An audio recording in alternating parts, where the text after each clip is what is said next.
ಆರೋಗ್ಯದ ನಾಡಾಗಿತ್ತು ಭಾರತ. ಆದ್ರೀಗ ಆಹಾರವೇ ವಿಷ. ಆರೋಗ್ಯ ಹಾಳು, ಕೋವಿಡ್ ಕಾಟ, ಡಯಾಬಿಟೀಸ್, ಆರ್ಥರೈಟಿಸ್, ಕ್ಯಾನ್ಸರ್ ಇದಕ್ಕೆಲ್ಲ ಪಾರಂಪರಿಕ ಭಾರತೀಯ ಆಹಾರವೇ ಪರಿಹಾರ. ರೋಗ ನಿರೋಧಕ ಶಕ್ತಿಗಾಗಿ ಬಳಸಿ ಮಿಲೆಕ್ಸ್ ಚೂರ್ಣಂ. ಇದರಲ್ಲಿದೆ ಹೈಯೆಸ್ಟ್ ಕ್ವಾಲಿಟಿ ಸಿರಿಧಾನ್ಯಗಳು, ಡ್ರೈ ಫ್ರೂಟ್ಸ್, ಸೀಡ್ಸ್ ಹಾಗೂ ಮೊಳಕೆ ಕಾಳುಗಳ ಶಕ್ತಿ. ಖರೀದಿಸಲು ಲಿಂಕ್ ಡಿಸ್ಕ್ರಿಪ್ಷನ್ ಮತ್ತು ಪಿನ್ಡ್ ಕಾಮೆಂಟ್ ನಲ್ಲಿದೆ.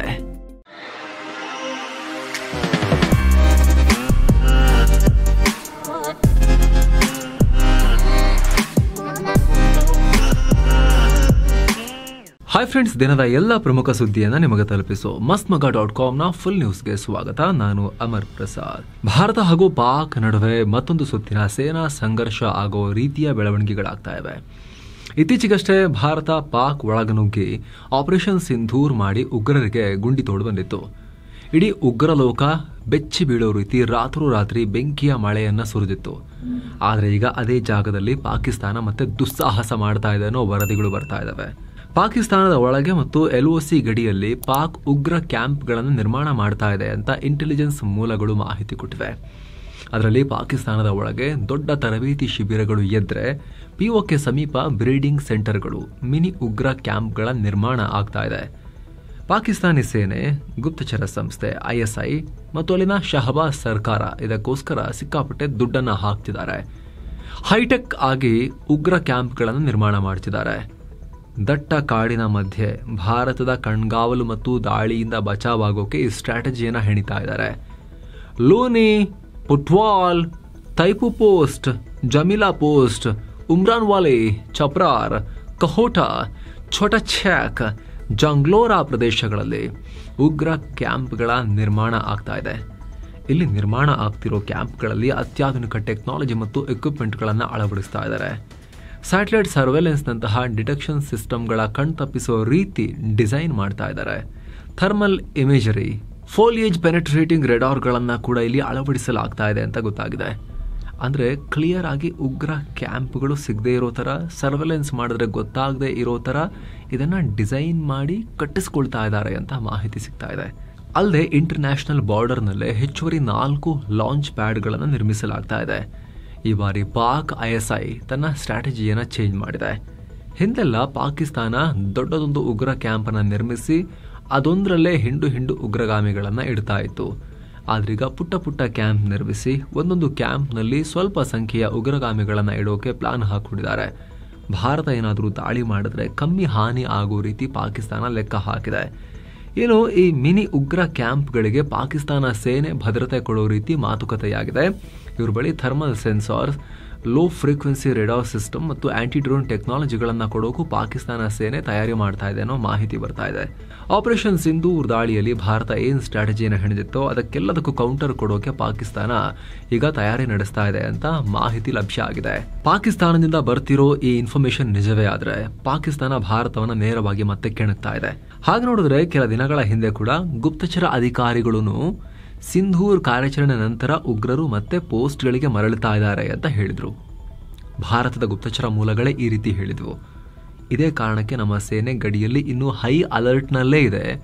ಆಪರೇಷನ್ ಸಿಂಧೂರ್ ನಾವಿನ್ನೂ ಎಂಡೇ ಮಾಡಿಲ್ಲ, ಫುಲ್ ಆಪರೇಷನಲ್ ಪ್ರಿಪೇರ್ಡ್ನೆಸ್ನೊಂದಿಗೆ ನಾವು ಕೆಲಸ ಮಾಡ್ತಾ ಇದ್ದೀವಿ ಅಂತ ಹೇಳಿದ್ರು. ಆದರೆ ಈಗ ದೊಡ್ಡ ಪ್ರಮಾಣದ ಉಗ್ರ ಕ್ಯಾಂಪ್ಗಳ ಕಾಮಗಾರಿ ನಡೀತಾ ಇರುವುದು ಗಡಿಯಲ್ಲಿ ಮತ್ತಷ್ಟು ಸೂಕ್ಷ್ಮ ಪರಿಸ್ಥಿತಿಗೆ ಕಾರಣ ಆಗ್ತಾ ಇದೆ. ಇಲ್ಲಿ ಪಾಕಿಸ್ತಾನ ಸೇನೆ ಭಾರತವನ್ನು ಕೆಣಕುತ್ತೆ ಅನ್ನೋದ್ರಲ್ಲಿ ಯಾವುದೇ ಡೌಟ್ ಇಲ್ಲ ಸ್ನೇಹಿತರೆ. ಈ ಆಸಿಮ್ ಮುನೀರ ಫೀಲ್ಡ್ ಮಾರ್ಷಲ್ ಆಗಿರೋ ಟೈಮ್ನಲ್ಲಿ ಭಾರತದ ವಿರುದ್ಧ ದೊಡ್ಡ ಕುತಂತ್ರವೇನಾದರೂ ಮಾಡದೆ ಹಾಗೆ ಕೆಳಗಿಳಿದು ಆಯಸ್ಸು ಮುಗಿದು ಹೋಗ್ಬಿಟ್ರೆ ಜೀವನನೇ ವೇಸ್ಟ್ ಅಂತ ಅನ್ಕೊಳ್ಳುತ್ತೆ ಈ ಮುನೀರು. ಹಾಗಾಗಿ ತನ್ನ ಜೀವನ ಸಾರ್ಥಕ ಮಾಡ್ಕೊಳ್ಳೋಕ್ಕಾದ್ರೂ ಏನಾದರೂ ಕಿತಾಪತಿಯನ್ನು ಮಾಡೋ ಪ್ರಯತ್ನವನ್ನ ಮಾಡುತ್ತೆ. ಅಲ್ಲಿ ಹೊಡ್ಸ್ಕೊಂಡು ಸೋತ್ರೂ ಪರವಾಗಿಲ್ಲ, ಸುಳ್ಳು ವರ್ಷನ ಪಾಕಿಸ್ತಾನದಲ್ಲಿ ಹರಡಿ ಗೆದ್ವಿ ಅಂತೇಳಿ ಮೆರವಣಿಗೆ ಮಾಡ್ಕೊಂಡು ಓಡಾಡುತ್ತೆ. ಅದರ ಹುಟ್ಟುಗಣನೇ ಆ ರೀತಿ, ಪಾಕಿಸ್ತಾನದೇ ಆ ರೀತಿ, ಈ ಮುನೀರ್ದಂತೂ ಅದೇ ರೀತಿನೇ. ಇದೇ ಕಾರಣಕ್ಕೆ ಗುಪ್ತಚರ ಏಜೆನ್ಸಿಗಳು ಇನ್ನೂ ಕೂಡ ಹೈ ಅಲರ್ಟ್ನಲ್ಲೇ ಇವೆ. ಇದರ ಮಧ್ಯೆ ಇಂಥ ಸುದ್ದಿ ಈಗ ತೀವ್ರ ಚರ್ಚೆಗೆ ಕಾರಣ ಆಗ್ತಾ ಇದೆ. ಇದರ ನಡುವೆನೇ ಈವೆಂಟ್ ಒಂದರಲ್ಲಿ PM ನರೇಂದ್ರ ಮೋದಿ ಉಗ್ರರಿಗೆ ಮತ್ತೊಮ್ಮೆ ಎಚ್ಚರಿಕೆ ಕೊಟ್ಟಿದ್ದಾರೆ. ಭಾರತ ಜಗತ್ತಿಗೆ ಅಹಿಂಸೆಯನ್ನ ಹೇಳಿಕೊಟ್ಟಿದೆ, ಹಾಗಂತ ಅದನ್ನ ದುರುಪಯೋಗ ಮಾಡೋಕೆ ಯಾರಿಗೂ ಬಿಡಲ್ಲ. ನಮಗೆ ಸವಾಲು ಹಾಕಿದ್ರೆ ಯಾರನ್ನೂ ಸುಮ್ಮನೆ ಬಿಡಲ್ಲ, ಉಗ್ರರಿಗೆ ಬೆಂಬಲ ಕೊಡೋರನ್ನ ಕೂಡ ಬಿಡಲ್ಲ ಅನ್ನೋ ಹೇಳಿಕೆ ಕೊಟ್ಟಿದ್ದಾರೆ. ಇನ್ನೊಂದು ಕಡೆ ದೇಶದ ಭದ್ರತೆಗೆ ಸಂಬಂಧಪಟ್ಟಂತೆ ಪ್ರಮುಖ ನೇಮಕಾತಿಯಾಗಿದೆ. ಭಾರತದ ಬಾಹ್ಯ ಗುಪ್ತಚರ ಇಲಾಖೆ ರಿಸರ್ಚ್ ಆ್ಯಂಡ್ ಅನಾಲಿಸಿಸ್ ವಿಂಗ್, ಅದಕ್ಕೆ ಹೊಸ ಚೀಫ್ ಬಂದಿದ್ದಾರೆ. ಹಿರಿಯ IPS ಅಧಿಕಾರಿ ಪರಾಗ್ ಜೈನ್ರನ್ನ ನೇಮಕ ಮಾಡಲಾಗಿದೆ. PM ಮೋದಿ ನೇತೃತ್ವದ ಸಚಿವ ಸಂಪುಟ ನೇಮಕಾತಿ ಸಮಿತಿ ಆದೇಶ ಹೊರಡಿಸಿದೆ. ಪರಾಗ್ ಜೈನ್ ಜುಲೈ 1ರಿಂದ ಮುಂದಿನ 2 ವರ್ಷಗಳ ಕಾಲ ರಾ ಚೀಫ್ ಆಗಿ ಕೆಲಸ ಮಾಡ್ತಾರೆ. ಸದ್ಯ ರಾ ಚೀಫ್ ಆಗಿರೋ ರವಿ ಸಿನ್ಹಾ ಜೂನ್ 30ಕ್ಕೆ ನಿವೃತ್ತಿ ಆಗ್ತಾ ಇದ್ದಾರೆ. ಅವರ ಸ್ಥಾನಕ್ಕೆ ಪರಾಗ್ ಜೈನ್ ಬರ್ತಾ ಇದ್ದಾರೆ. ಅಂದಹಾಗೆ ಪರಾಗ್ ಜೈನ್ 1989ರ ಬ್ಯಾಚ್ನ ಪಂಜಾಬ್ ಕಾಡರ್ IPS ಆಫೀಸರ್. ಜಮ್ಮು ಕಾಶ್ಮೀರದ ಭಯೋತ್ಪಾದನಾ ನಿಗ್ರಹ ಕಾರ್ಯಾಚರಣೆಗಳಲ್ಲಿ ನಿರ್ಣಾಯಕ ಪಾತ್ರ ನಿಭಾಯಿಸಿದ್ರು. ಆಪರೇಷನ್ ಸಿಂಧೂರ್ ಟೈಮ್ನಲ್ಲಿ ಪಾಕ್ನ ಉಗ್ರ ಟಾರ್ಗೆಟ್ಗಳ ಮೇಲೆ ನಿಖರವಾಗಿ ಮಿಸೈಲ್ ದಾಳಿ ಮಾಡೋಕೆ ವಾಯುಪಡೆಗೂ ಕೂಡ ಇವರೇ ನಿರ್ಣಾಯಕ ಇನ್ಪುಟ್ಸ್ ಕೊಟ್ಟಿದ್ರು. ಈ ಹಿಂದೆ ಪಾಕಿಸ್ತಾನ್ ಡೆಸ್ಕ್ ಅನ್ನ ಕೂಡ ನಿಭಾಯಿಸಿದ್ರು ರಾನ ಒಳಗಿದ್ದಾಗ, ಬಹಳ ಹಿಂದೆ. ಈಗ ಇವರನ್ನೇ ರಾ ಮುಖ್ಯಸ್ಥರನ್ನಾಗಿ ನೇಮಕ ಮಾಡಲಾಗಿದೆ. ಏನೋ ಒಂದ್ ಕಡೆ ಭಾರತದ ವಿರುದ್ಧ ಉಗ್ರರನ್ನ ಛೂ ಬಿಡ್ತಿರೋ ಪಾಕಿಸ್ತಾನಕ್ಕೆ ದೇಶದ ಒಳಗೇನೆ ಇಂಟರ್ನಲ್ ಬ್ಲೀಡಿಂಗ್, ಆಂತರಿಕ ರಕ್ತಸ್ರಾವ ನಡೀತಾ ಇದೆ. ಪಾಕ್ ಸೇನೆಯ ಜನ್ಮ ಕೊಟ್ಟ ಮಕ್ಕಳು ಅಂದರೆ TTPಗಳು ಪಾಕಿಸ್ತಾನದ ಮೇಲೆ ದೊಡ್ಡ ದಾಳಿ ಮಾಡಿದ್ದಾರೆ. ಪಾಕಿಸ್ತಾನ್ ತಾಲಿಬಾನ್, ತೆಹರಿಕೆ ತಾಲಿಬಾನ್ ಪಾಕಿಸ್ತಾನ್ ಖೈಬರ್ ಪಖ್ತೂನ್ಖ್ವಾದ ನಾರ್ತ್ ವಜೀರಿಸ್ತಾನ್ನಲ್ಲಿ ದಾಳಿ ಮಾಡಿದ್ದಾರೆ. ಪರಿಣಾಮ 16 ಪಾಕ್ ಸೈನಿಕರು ಸ್ಥಳದಲ್ಲೇ ಹೋಗಿದ್ದಾರೆ. ಪಾಕ್ ಸೈನಿಕರು ಮತ್ತು ನಾಗರಿಕರು ಸೇರಿ 29ಕ್ಕೂ ಅಧಿಕ ಜನರಿಗೆ ಗಂಭೀರ ಗಾಯ ಆಗಿದೆ. ಸ್ಫೋಟಕ ತುಂಬಿದ್ದ ವಾಹನವನ್ನ ಪಾಕ್ ಸೇನೆಯ ಬೆಂಗಾವಲು ವಾಹನಕ್ಕೆ ಡಿಕ್ಕಿ ಹೊಡೆಸಿ ದಾಳಿ ನಡೆಸಿದ್ದಾರೆ. ಯಾವ ಮಟ್ಟದ ಸ್ಫೋಟ ಮಾಡಿದ್ದಾರೆ ಅಂದ್ರೆ 2 ಮನೆಗಳ ಮೇಲ್ಛಾವಣಿಯೆಲ್ಲ ಹಾರು ಹೋಗಿದೆ. ಈ ದಾಳಿಯ ಹೊಣೆಯನ್ನ ಪಾಕಿಸ್ತಾನದ ತಾಲಿಬಾನ್ ಘಟಕ TTP ಹೊತ್ಕೊಂಡಿದೆ. ಹಫೀಜ್ ಗುಲ್ ಬಹದ್ದೂರ್ ಯೂನಿಟ್, ಸಣ್ಣದೊಂದು ಅದರ ಒಳ ಗುಂಪು TTP ಒಳಗಡೆ ಅವರು ಹೊತ್ಕೊಂಡಿದ್ದಾರೆ. ಈ ಮೂಲಕ ಈ ವರ್ಷದಿಂದ ಇಲ್ಲಿ ತನಕ ಬಲೂಚಿಸ್ತಾನ್ ಮತ್ತು ಖೈಬರ್ ಪಖ್ತೂನ್ಖ್ವಾ ಭಾಗದಲ್ಲಿ ನಡೆದ ದಾಳಿಯಲ್ಲಿ 290 ಪಾಕ್ ಸೈನಿಕರು ಪ್ರಾಣ ಕಳ್ಕೊಂಡಿದ್ದಾರೆ. ಜಸ್ಟ್ ಈ ವರ್ಷ 2025 ಮೊದಲ 6 ತಿಂಗಳಲ್ಲಿ. ಅಂದಹಾಗೆ ಇತ್ತೀಚೆಗಷ್ಟೇ ಇರಾನ್ ಇಸ್ರೇಲ್ ಸಂಘರ್ಷ ಶುರುವಾದ ನಂತರ ಶಹಬಾಜ್ ಶರೀಫ್ ಸರ್ಕಾರ ತುರ್ತಾಗಿ ನ್ಯಾಷನಲ್ ಸೆಕ್ಯೂರಿಟಿ ಮೀಟಿಂಗ್ ಕರೆದಿತ್ತು. ಈ ಸಭೆಯಲ್ಲಿ ಬಲೂಚಿಸ್ತಾನ ಮತ್ತು ಖೈಬರ್ ಪಖ್ತೂನ್ಖ್ವಾ ಭಾಗದಲ್ಲಿ ಅಂದರೆ ಪ್ರತ್ಯೇಕತೆ ಕೂಗು ಹೆಚ್ಚಾಗಿರೋ ಜಾಗಗಳಲ್ಲಿ ನ್ಯಾಷನಲ್ ಸೆಕ್ಯೂರಿಟಿ ಗ್ರಿಡ್ ಅನ್ನ ರೀಅಲೈನ್ ಮಾಡೋ ಬಗ್ಗೆ ಮತ್ತು ಆಂತರಿಕ ಭದ್ರತೆಯ ಒಂದಷ್ಟು ಕ್ರಮಗಳನ್ನು ರೀಸ್ಟ್ರಕ್ಚರ್ ಮಾಡೋ ಬಗ್ಗೆ ಚರ್ಚಿಸಿದ್ರು. ಇದರ ಬೆನ್ನಲ್ಲೇ TTPಗಳು ಈ ದಾಳಿ ನಡೆಸಿ ಪಾಕ್ ಸರ್ಕಾರಕ್ಕೆ ಚಾಲೆಂಜ್ ಮಾಡಿದ್ದಾರೆ. ಇನ್ನು ಮತ್ತೊಂದು ಹುಲಿ ಈಗ ಬಲಿಯಾಗಿದೆ. ಚಾಮರಾಜನಗರ ಜಿಲ್ಲೆಯ ಮೀಣ್ಯಂ ಅರಣ್ಯ ಪ್ರದೇಶದಲ್ಲಿ 5 ಹುಲಿಗಳಿಗೆ ವಿಷ ಹಾಕಲಾಗಿತ್ತಲ್ಲ, ಇದರ ಬೆನ್ನಲ್ಲೇ ಮತ್ತೊಂದು ಹೆಣ್ಣು ಹುಲಿ ಮೃತಪಟ್ಟಿರೋ ಘಟನೆ ಬಂಡೀಪುರದ ಗುಂಡ್ರೆ ಅರಣ್ಯ ಪ್ರದೇಶದಿಂದ ವರದಿಯಾಗ್ತಾ ಇದೆ.